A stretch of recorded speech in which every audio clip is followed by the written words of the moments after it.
It's hard to make that connect Well, on that it block. is without getting it. Pretty color. Yep. Like so? We're rolling? Patti, I say this every time I hear you sing. She's singing better than ever. So Oh, I'll say it again. thank Singing you. better than ever. That's nice to hear. Thank you. Just wonderful.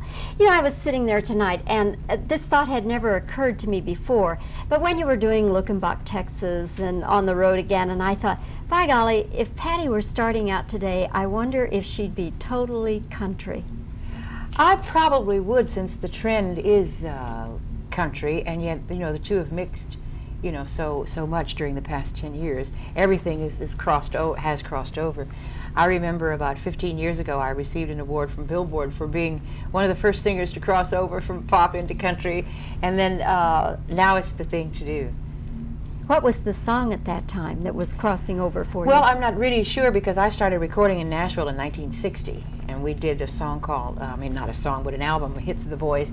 And in fact, I did Hush Hush Sweet Charlotte in Nashville, which, strangely enough, it doesn't seem to fit, but that's where we did it. Patti, do you ever wish that it was like it was in the days when you were, you know, doing a lot of one-nighters and doing that kind of thing during the big band era? Well, I was never really part of the big band era. I was just right after it. But I don't know. I've been working all these years, and I've never had the time to stop and think. I wish the way it was. But what I do miss is the acclamations of, you know, the top 10 song, you know, which would be very nice. I think it would be nicer for my children so they could tell their friends, Patti Page who? They wouldn't have to hear that.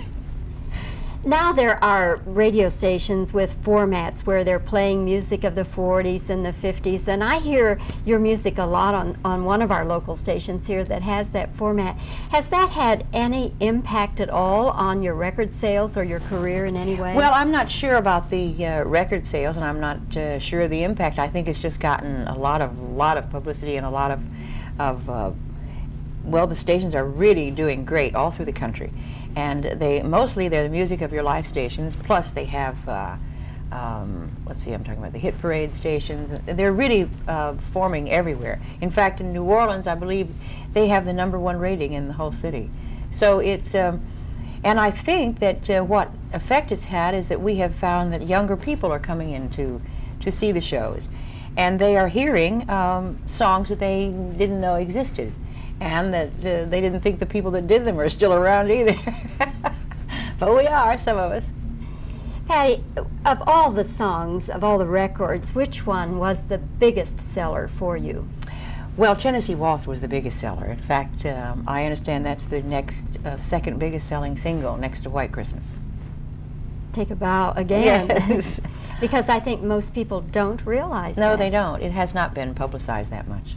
Was Tennessee Waltz a song you loved instantly? Yes, I did, although we were doing it like as a fifth side on a record session that included only 4 sides, which it usually did. And when it came out, it was put on the back of a Christmas song because it was released in November, and the record company thought that nothing but a Christmas song would go at that time. So they put a song on the other side that they felt was a little nondescript. So that's what happened to Tennessee Waltz. No one played the Christmas song. But I think, you know, when you're recording, every song you record you like, and you hope, because you never know what's going to happen and what the public will like. What was your first reaction when they brought you Doggy in the Window? Well, I liked it only because it was being done for a children's album. And when I recorded it, that's when they decided to put it out as a single. But did you ever have, excuse me. Yeah, see, it's slipped and it's rubbing now. So. Okay, all right. I'll just back up on that then. We'll do that question over. Okay.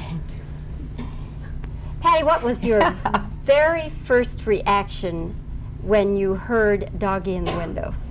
Well, I liked it because we were doing a children's album, and Bob Merrill had written an album called Arfie the Doggy in the Window, and this was one of the songs. And when I recorded it, they at Mercury thought it should be a single.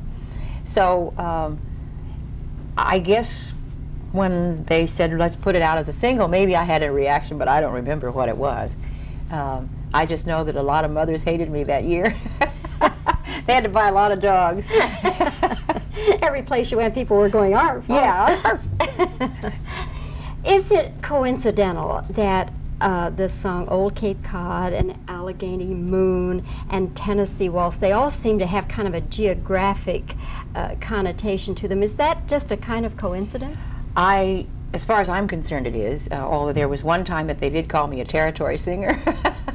But we had no idea that we were, or anything would happen to these songs, and they just did. And it's strange that all of those that you mentioned are geographical songs.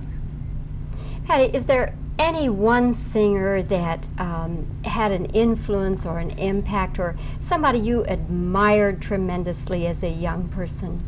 I didn't really get to listen to any records because we couldn't afford any records until my sister started working. She joined the Marines, and when she came out of the Marines, she bought the big bands, and I heard Frank Sinatra, and I heard Joe Stafford and the Moderneers. And then we were allowed to listen to the radio once a week, and we listened to the Grand Ole Opry, and then we kind of every other week we'd listen to the Eddie Cantor Show, and Dinah Shore was on. So I don't think that those were any influence on me at all, because I don't remember ever just listening and thinking that I was going to be a singer anyway. I just like to sing. Just something you always did, you don't actually... I don't know when I really thought that I would like to make a career, but even when I was singing in Tulsa on the radio station, I was doing it just to make some extra money, to buy some sweaters and skirts for school, and to give my mom, and Dad $10 a week or something, because I was only making $25 when I finally left there before I went with the band. But I still just was doing it because I could, I guess. Well, I'm awfully glad you continue doing it. Thank you, so am I. Patti, nice to see you again. Thank you so much. Thank you. Now, you just stay where you are a second.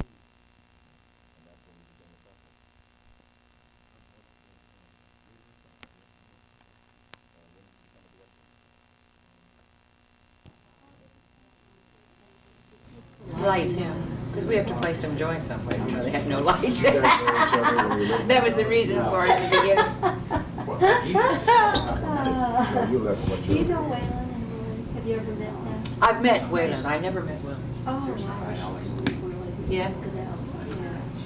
Yeah. And now, he's working so much. Yeah. I don't know, he probably is home in California. I don't know.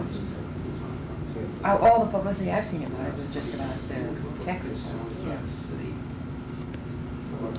But Things work out. I just saw, I was watching Merv Griffin show, and there was a girl on it that has I guess she's got a hit record now. Can't even think of her, Charlene something. But she had recorded it about 3 years ago, and for Motown, and nothing happened to it. They just put it aside, and she just got out of the business completely and met an Englishman and married him and went back to England to live. And she got a call about 2.5 months ago, and they said, the song that you recorded 3 years ago is going to be a hit. It's 90 on the Billboard charts. Can you come back over here and do some promotion? And she came back, and I couldn't believe it. But she was out of it. She doesn't know why or how it happened. It's a lovely song. But that's how strange things do happen. Okay, I'm going to run down here for a little. Okay. Still got the notebook in. Oh, okay. Then barely what I never got the whole couch in. Have to think about it. Why don't I put it on the floor? That would be good. Yeah. Okay, I'm running. Now, is this a pretty good place for me to look? Yeah. Okay. Okay. Patti, with so many radio stations playing music of the 40s and 50s now, has that had any impact on your career? What sort of impact has it had? Let me start again. Let me do Okay. a little bit different angle. Okay. Okay. With so many radio stations playing music of the 40s and 50s now, has this had any impact on your career or your record sales?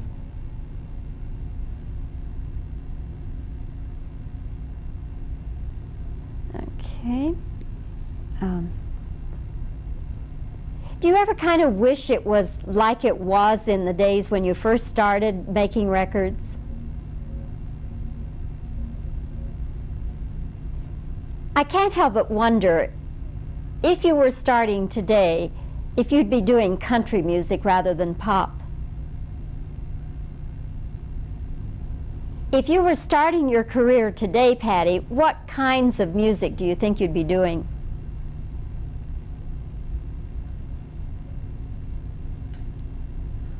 Okay. Patti, some of your biggest hits, Tennessee Waltz, Allegheny Moon, and Cape Cod, is it just coincidental that they all have kind of a geographic connotation?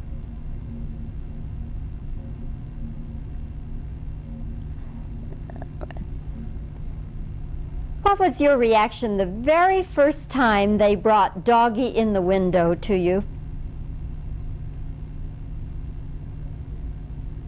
What was your immediate reaction when you first came upon Doggy in the Window?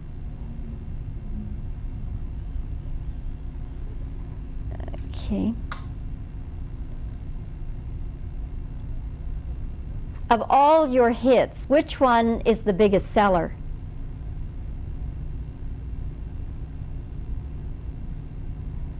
Okay. I guess that's about got it. Let's go with a little reaction. Okay.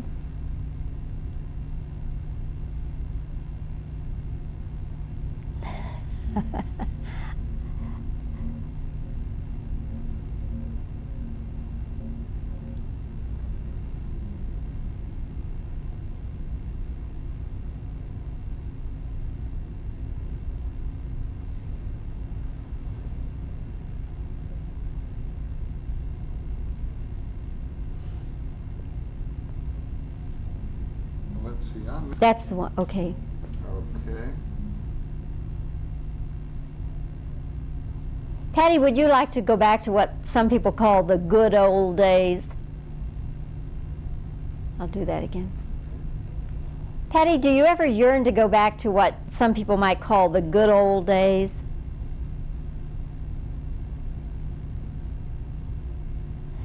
And then, yeah, okay. Are there any singers who have been a particular influence on your career?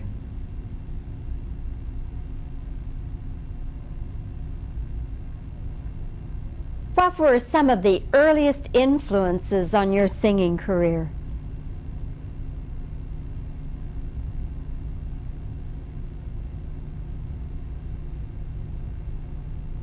That should do it.